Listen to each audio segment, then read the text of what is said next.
Randy, how's it? All right, back Randy here. RARICK dropping in some fins again. Hawaiian South Shore, always a pleasure to be here. And what I'm really happy to report is after a 4.5 month wait, I got restocked on my 7.5 black tip fins. And these were my best selling fins, that's why we sold out. Yeah. So really good, we got a few hundred more back in. So restocking up Hawaiian South Shore, and those guys have been waiting. Tell them to come on down because, you know, like I said, Got a list. What's really nice is this can use for a 2+1 or a single fin.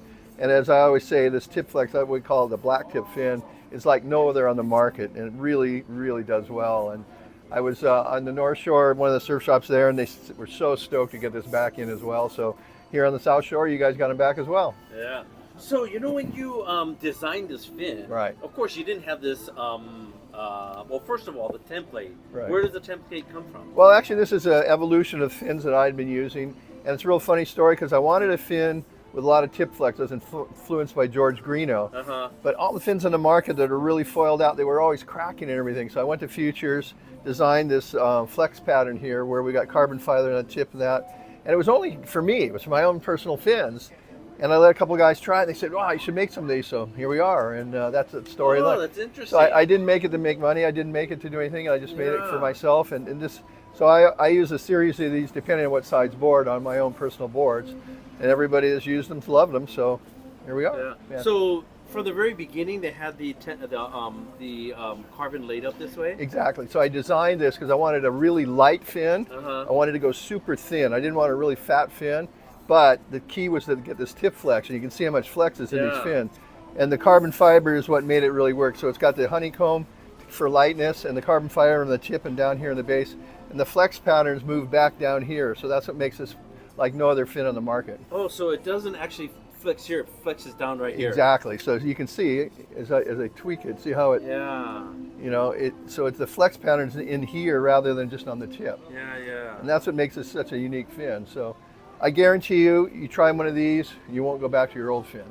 So the guys that are kind of heavy, Right. that are pushing like 240, 250, and they're riding the 2+1, and they have the 7.5-inch fin, are they cracking the fins or anything like that? No, yeah, they're holding up good, you know, Really? unless you run over the reef or something. Yeah, well, yeah. which does happen. Yeah. But the other thing is, and what I'm starting to see now with a lot of the kind of more hipster boards, the 10-inch ones, the big deep ones, are starting to sell more and more because guys are using those just as a single fin, you know. So you got a lot of fin to hold you in, but you still got a really good tip flex as well. So so we got it in 7.5, 8.5, 9, and 10. So something for everybody. Right on. Did you get inducted into the Hall of Fame? Oh, that's in California. Well, I've been in actually the Hawaii State Hall of Fame, the Sports Hall of Fame, the Huntington Beach Hall of Fame. I got my name on the sidewalk at Huntington Beach. The Outrigger Duke Foundation, I'm in their Hall of Fame, so I'm in all the Hall of Fames. Yeah. You know, so I'm an old guy now, still going the strong though, and at least people still recognize what I've done for surfing, so it's been great. Hitting Sunset Beach. Yep, live at Sunset Beach. Don't ride the big surf as much as I used to. More small to mid-size stuff, but what's a mid-size wave for you? You know, 6 foot. You know, 6 foot Hawaiian size. Yeah, 6 foot Hawaiian. That's good. And last few days, Sunset's been 8 foot, big 10-foot sets, and starting to be a little bit more than what I want to handle these days. So, you know, the small, medium ones, I'm good at those. Yeah. You grew up where? Here on the South Shore, actually. Oh, really? Yeah, so outside Niu Valley, Toes Reef, that was my stomping grounds when I was a kid. In fact, I'm the guy that actually named Toes Reef. You know? Really? Yeah. So, you know, that's down by Niu Valley. Yeah. And then my mom worked in a florist shop in Waikiki, so I used to surf Kaisers a lot when I was young.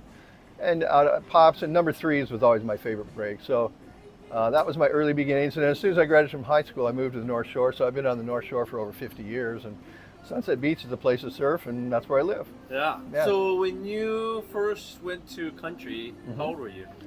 I surfed Waimea Bay at 14 years old. I got pictures of me, not a very big day, little pinballs, you know, probably 10 feet. But, you know, 14, that was like, wow, big deal. And so I've been surfing the North Shore, like I said, for about 65 years. Yeah. And what board was that? Do you remember what board? It was actually a Dewey Weber. Oh, no way. A 9.6 3-stringer. And I've actually got pictures of me, you know, 14 riding Waimea Bay. Then I surfed Waimea a lot when I was like 16, 17.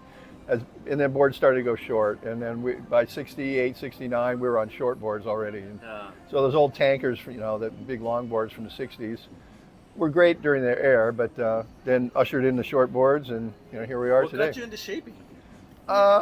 Just I wanted a board that I could ride, that I wanted, rather than relying on somebody else. So I started making my own boards, and I worked at Surfline Hawaii, then I worked at Lightning Bolt, and then my own label. Then we did the Bear label, which we did since the movie Big Wednesday came out. And I'm still making boards under the Bear label, not shaping as much, but just like these fins. I wanted something that would work good for me, so I made my own boards and learned how to design a board that worked for myself. Yeah. And same thing like a fin, so you got to kind of do what you got to do to make your surfing get better. And that's one thing interesting today is I see people buying a board from Costco, a soft top, and I go, don't you want to get better at it? And they go, oh no, this is good enough. And I just go, boy, when I was a kid, it was like every surf you try to get better and better and better. Yeah. So always improving. Right on. Thanks, Randy.